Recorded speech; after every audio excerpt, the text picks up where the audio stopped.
गणेश और कार्तिक कैलाश में खेल रहे हैं।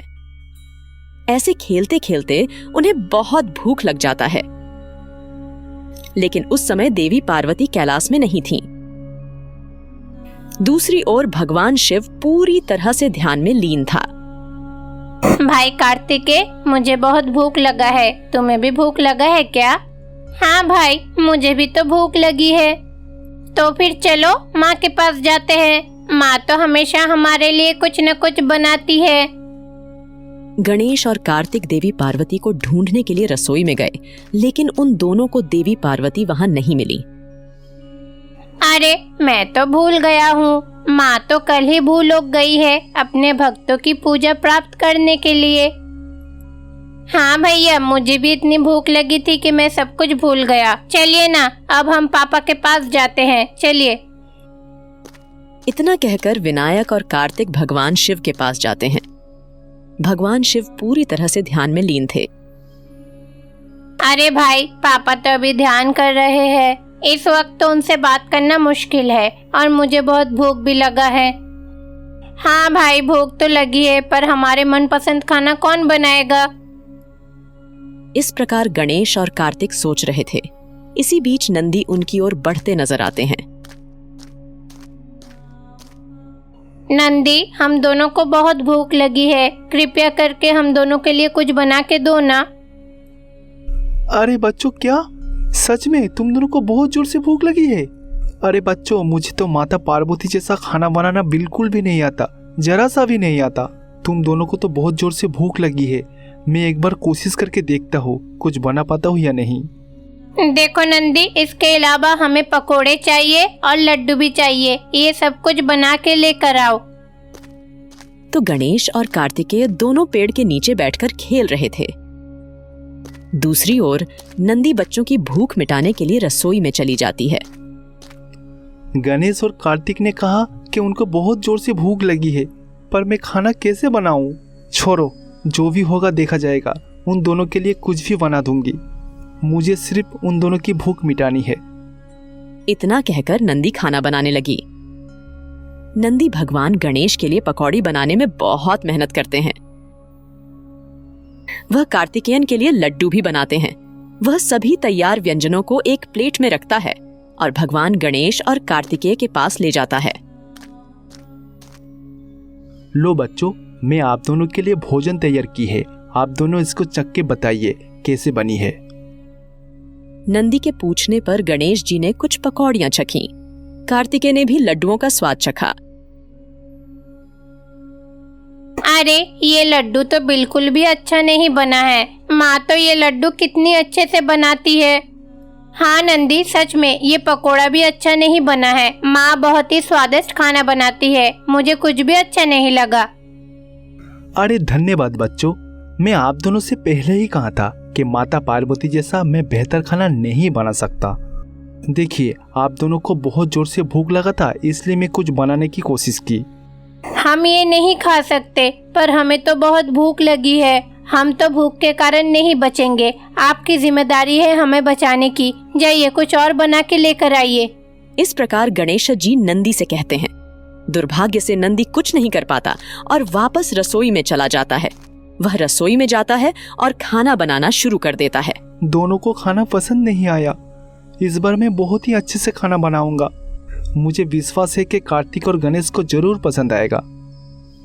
यही सोचकर वह लड्डू और पकौड़ी बनाता है। वह उन सबको फिर से एक प्लेट में रखता है और उनके सामने ले जाता है। देखो बच्चों, इस बार ये खाना चख के देखो। मैंने ये दोनों खाद्य पदार्थ बहुत ही सावधानी से बनाई है। मुझे उम्मीद है कि ये दोनों खाना आप लोगों को बहुत ही पसंद आएगी। चख कर देखो। इस प्रकार नंदी ने अपने द्वारा बनाया गया भोजन कार्तिकेय के साथ साथ भगवान गणेश को भी अर्पित किया। दोनों खाना चखते हैं और कहते हैं, इससे पहले वाले लड्डू अच्छे थे, पर ये अच्छा नहीं है। देखिए नंदी, आप हमारे भूख मिटाने के लिए सच में बहुत कुछ कर रहे हैं, लेकिन हमें ये सब पसंद नहीं आ रहा। अब हम क्या खाएंगे? इस प्रकार गणेश और कार्तिकेय बात करते रहते हैं। इस बीच एक ऋषि जो देवी पार्वती का भक्त है, कैलाश आता है। उसका नाम अंबादासा है। नंदी, माता पार्वती कहाँ है?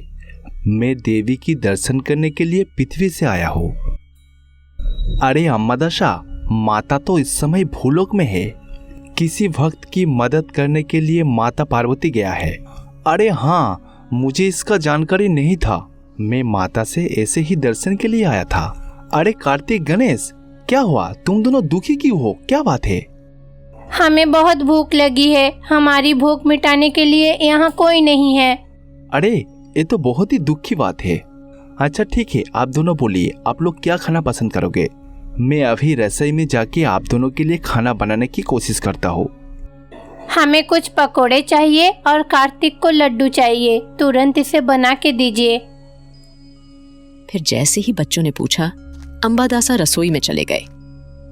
अगर मेरी देवी माँ के बेटे भूखे हैं तो मैं इसे कैसे सहन कर सकता हूँ?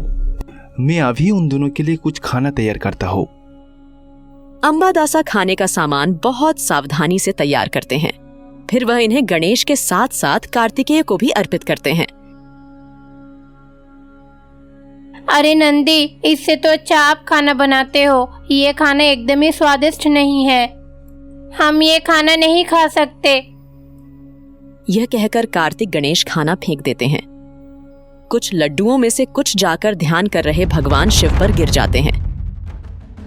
उसी समय देवी पार्वती कैलाश आती हैं। उस घटना को देखकर पार्वती बहुत क्रोधित हो जाती हैं।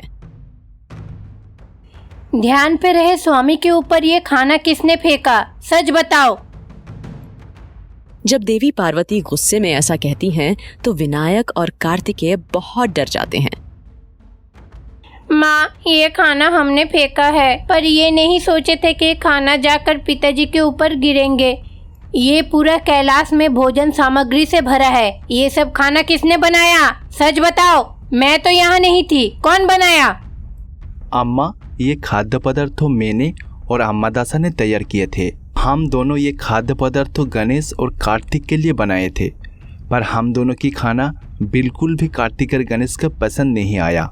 इसलिए वो दोनों गुस्सा होकर सारा खाना फेंक दिया। आप देखो, पूरा कैलाश खाना से भर गया।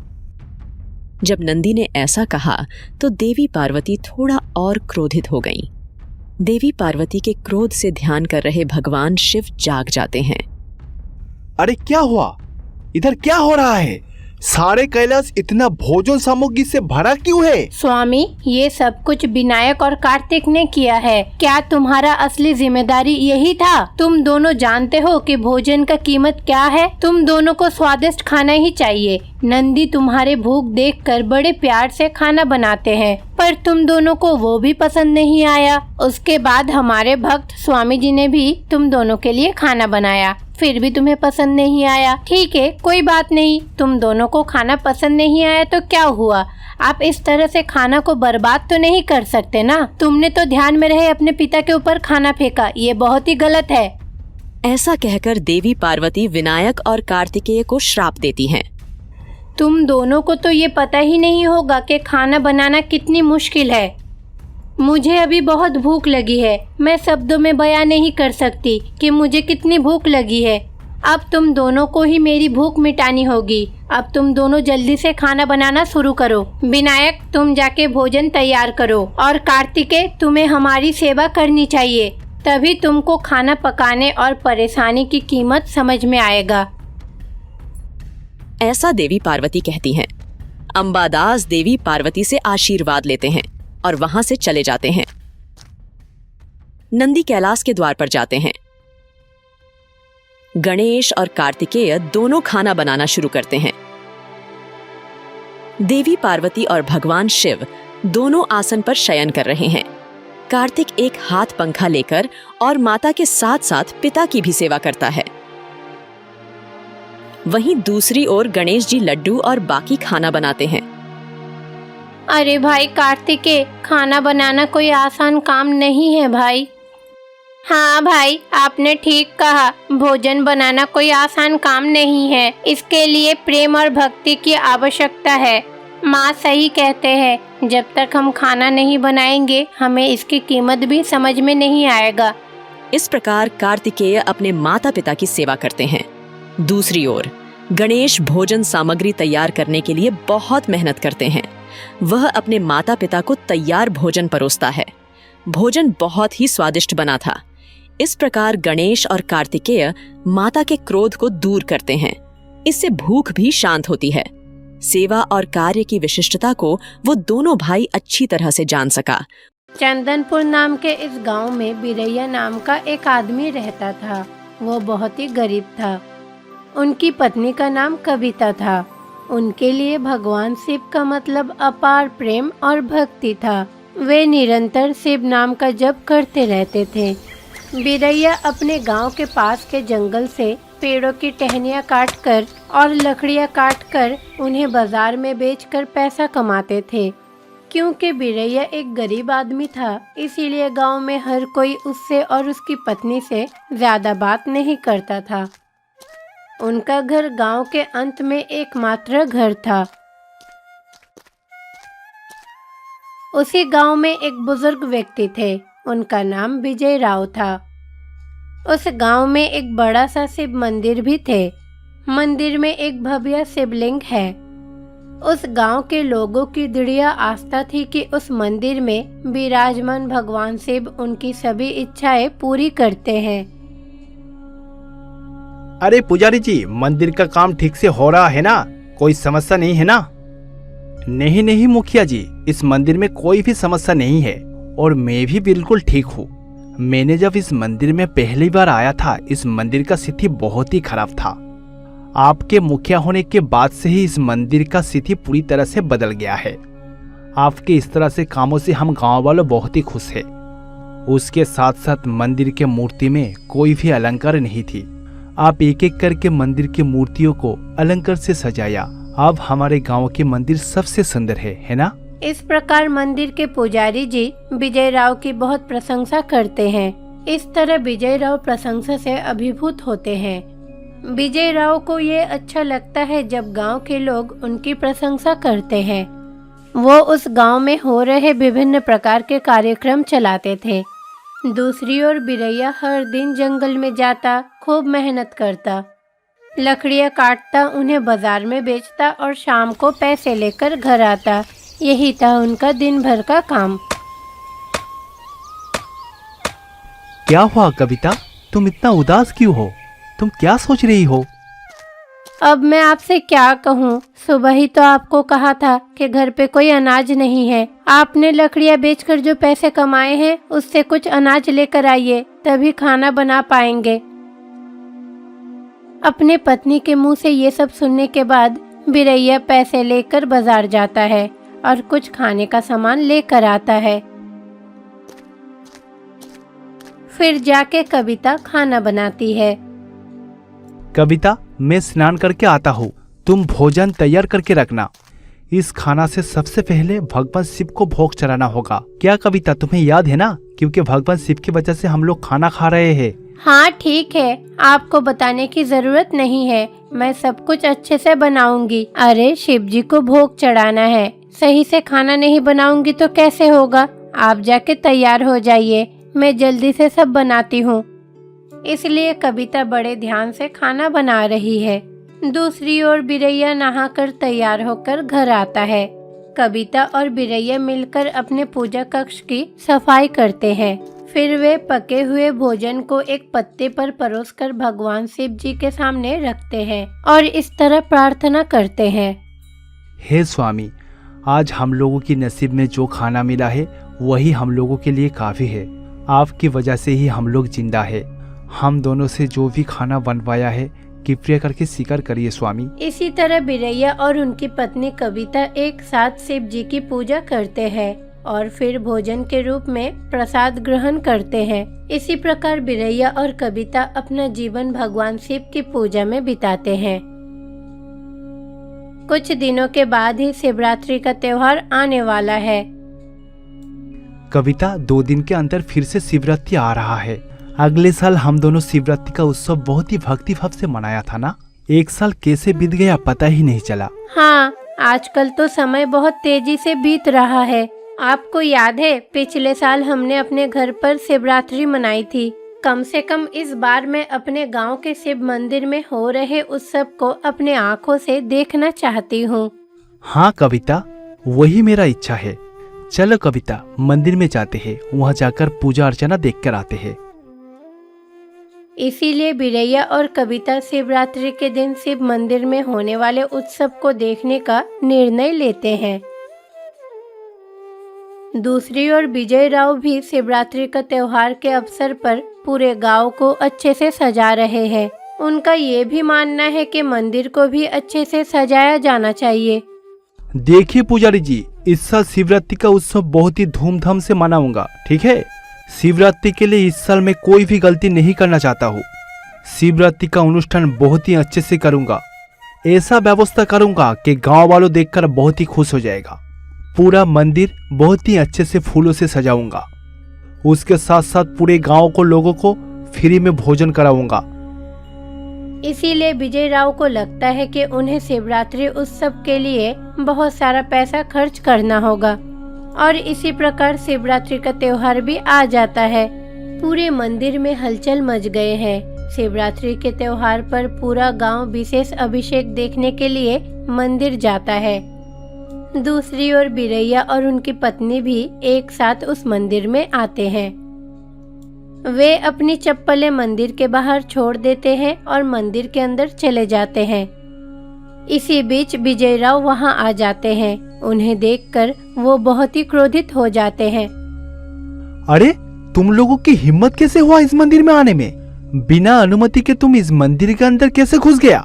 क्या तुम्हें पता नहीं कि तुम जैसे नीचू जाति के लोग इस मंदिर में प्रवेश निषेध है? देखिए मुखिया जी, भगवान के लिए कोई भी ऊंचा या नीचा नहीं होता है। हम दोनों इस दिन के लिए 1 साल से इंतजार कर रहे हैं। कृपया करके हमें यहाँ से मत निकालिए। तुम जैसे भिखारी की इस मंदिर में कोई भी जगह नहीं है। अगर तुम हमारा जैसा धनी होते, उच्च जाति के होते, तो तुम्हें इस मंदिर में प्रवेश जरूर करने देते। तुम जैसे लोग अगर मंदिर में आने लगे तो मंदिर अपवित्र हो जाएगा। मंदिर में जो भी अनुष्ठान हो रहा है तुम लोग नहीं देख पाओगे। अभी यहाँ से चले जाओ। देखिए, आप ऐसा मत कहिए। हम भगवान शिव के दर्शन करने के लिए बड़ी उम्मीद लेकर यहाँ आए हैं। हमें बस एक बार मंदिर में प्रवेश करने दीजिए और कभी नहीं आएंगे। इसी तरह कविता और बिरैया ने कितने भी विनती की, विजय राव ने उन्हें मंदिर में प्रवेश नहीं करने दिया।